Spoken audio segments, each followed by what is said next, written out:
I want to speak about a forgotten conflict. It's a conflict that rarely hits the headlines. It happens right here, in the Democratic Republic of Congo. Now, most people outside of Africa don't know much about the war in Congo, so let me give you a couple of key facts. The Congolese conflict is the deadliest conflict since World War II. It has caused almost 4 million deaths. It has destabilized most of Central Africa for the past 18 years. It is the largest ongoing humanitarian crisis in the world. That's why I first went to Congo in 2001. I was a young humanitarian aid worker, and I met this woman who was my age. She was called Isabel. Local militias had attacked Isabel's village. They had killed many men, raped many women, they had looted everything. And then they wanted to take Isabel, but her husband stepped in and he said, "No, please don't take Isabel, take me instead." So he had gone to the forest with the militias, and Isabel had never seen him again. Well, it's because of people like Isabel and her husband that I have devoted my career to studying this world that we know so little about. Although there is one story about Congo that you may have heard. It's a story about minerals and rape. Policy statements and media reports both usually focus on a primary cause of violence in Congo, the illegal exploitation and trafficking of natural resources, and on the main consequence, sexual abuse of women and girls as a weapon of war. So now, not that these two issues aren't important and tragic, they are. But today, I want to tell you a different story. I want to tell you a story that emphasizes a core cause of the ongoing conflict. Violence in Congo is in large part driven by local bottom-up conflicts that international peace efforts have failed to help address. The story starts from the fact that not only is Congo notable for being the world's worst ongoing humanitarian crisis, but it is also home to some of the largest international peace-building efforts in the world. Congo hosts the largest and most expensive United Nations peacekeeping mission in the world. It was also the site of the first European-led peacekeeping mission. And for its first cases ever, the International Criminal Court chose to prosecute Congolese warlords. In 2006, when Congo held the first free national elections in its history, many observers thought that an end to violence in the region had finally come. The international community lauded the successful organization of these elections as finally an example of successful international intervention in a failed state. But the eastern provinces have continued to face massive population displacements and horrific human rights violations. Shortly before I went back there last summer, there was a horrible massacre in the province of South Kivu. 33 people were killed. They were mostly women and children, and many of them were hacked to death. During the past 8 years, fighting in the eastern provinces has regularly reignited full-scale civil and international war. So basically, every time we feel that we're on the brink of peace, the conflict explodes again. Why? Why have the massive international efforts failed to help Congo achieve lasting peace and security? Well, my answer to this question revolves around two central observations. First, one of the main reasons for the continuation of violence in Congo is fundamentally local. And when I say local, I really mean at the level of the individual, the family, the clan, the municipality, the community, the district, sometimes the ethnic group. For instance, you remember the story of Isabel that I told you? Well, the reason why militias had attacked Isabel's village was because they wanted to take the land that the villagers needed to cultivate food and to survive. The second central observation is that international peace efforts have failed to help address local conflicts because of the presence of a dominant peace-building culture. So, what I mean is that Western and African diplomats, United Nations peacekeepers, donors, the staff of most non-governmental organizations that work with the resolution of conflict, they all share a specific way of seeing the world. And I was one of these people, and I shared this culture, so I know all too well how powerful it is. Throughout the world and throughout conflict zones, this common culture shapes the intervener's understanding of the causes of violence as something that is primarily located in the national and international spheres. It shapes their understanding of the path toward peace as something, again, that requires top-down intervention to address national and international tensions. And it shapes their understanding of the roles of foreign actors as engaging in national and international peace processes. Even more importantly, this common culture enables international peace builders to ignore the micro-level tensions that often jeopardize the macro-level settlements.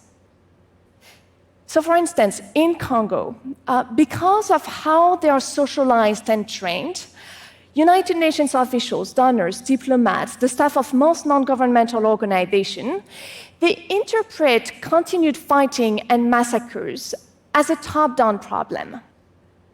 To them, the violence they see is the consequence of tensions between President Kabila and various national opponents, and tensions between Congo, Rwanda, and Uganda.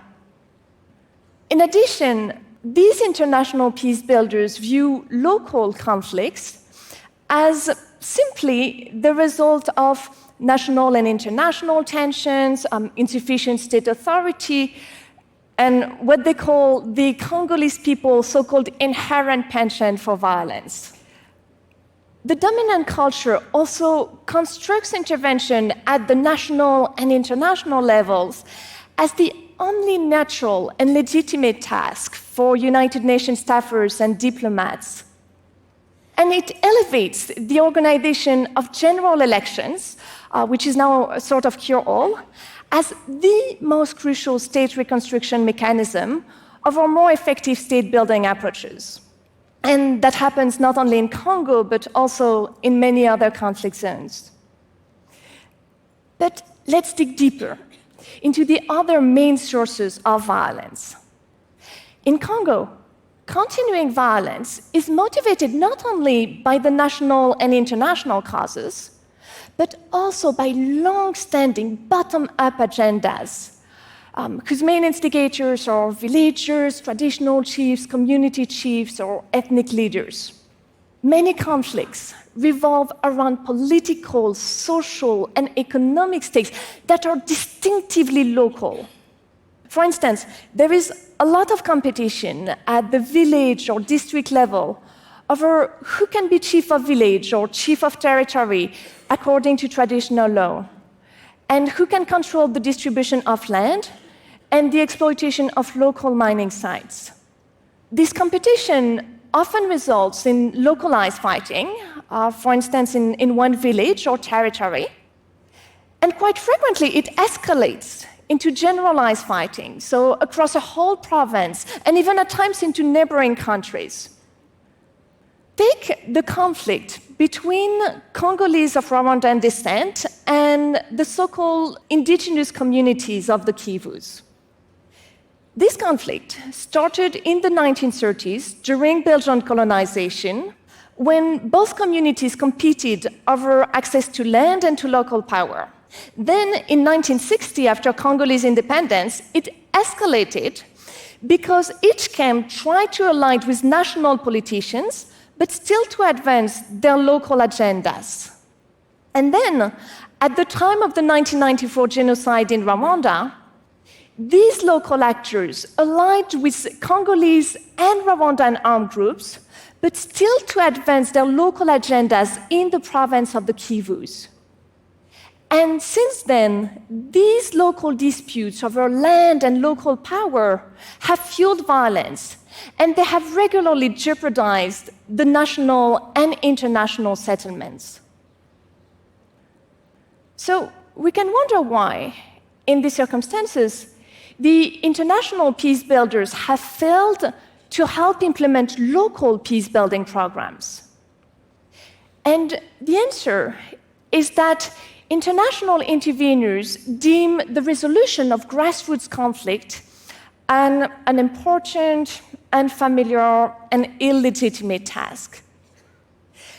The very idea of becoming involved at the local level clashes fundamentally with existing cultural norms, and it threatens key organizational interests. For instance, the very identity of the United Nations as this macro-level diplomatic organization would be upended if it were to refocus on local conflicts. And the result is that neither the internal resistance to the dominant ways of working nor the external shocks have managed to convince international actors that they should reevaluate their understanding of violence and intervention. And so far, there have been only very few exceptions. There have been exceptions, but only very few exceptions to this broad pattern. So to wrap up, the story I just told you is a story about how a dominant peace-building culture shapes the intervener's understanding of what the causes of violence are, how peace is made, and what interventions should accomplish. These understandings enable international peace builders to ignore the micro-level foundations that are so necessary for sustainable peace. The resulting inattention to local conflicts leads to inadequate peace building in the short term and potential war resumption in the long term. And what's fascinating is that this analysis helps us to better understand many cases of lasting conflict and international intervention failures in Africa and elsewhere. Local conflicts fuel violence in most war and post-war environments, from Afghanistan to Sudan to Timor-Leste. And in the rare cases where there have been comprehensive bottom-up peace-building initiatives, these attempts have been successful at making peace sustainable. One of the best examples is the contrast between the relatively peaceful situation in Somaliland, which benefited from sustained grassroots peace-building initiatives, and the violence prevalent in the rest of Somalia, where peace-building has been mostly top-down. And there are several other cases in which local grassroots conflict resolution has made a crucial difference. So, if we want international peace-building to work, in addition to any top-down intervention, conflicts must be resolved from the bottom up. And again, it's not that national and international tensions don't matter. They do. And it's not that national and international peace-building is unnecessary. It is. Instead, it is that both macro-level and micro-level peace-building are needed to make peace sustainable. And local non-governmental organizations, local authorities, and civil society representatives should be the main actors in the bottom-up process. So, of course, there are obstacles. Local actors often lack the funding and sometimes the logistical means and the technical capacity to implement effective local peace-building programs. So, international actors should expand the funding and support for local conflict resolution. As for Congo, what can be done? After 2 decades of conflict and the deaths of millions, it's clear that we need to change approach. Based on my field research, I believe that international and Congolese actors should pay more attention to the resolution of land conflict and the promotion of inter-community reconciliation. So, for instance, in the province of the Kivus, the Life and Peace Institute and its Congolese partners have set up inter-community forums to discuss the specifics of local conflicts over land. And these forums have found solutions to help manage the violence. That's the kind of program that is sorely needed throughout Eastern Congo. It's with programs like these that we can help people like Isabel and her husband. So these will not be magic wands, but because they take into account deeply rooted causes of the violence, they could definitely be game changers. Thank you.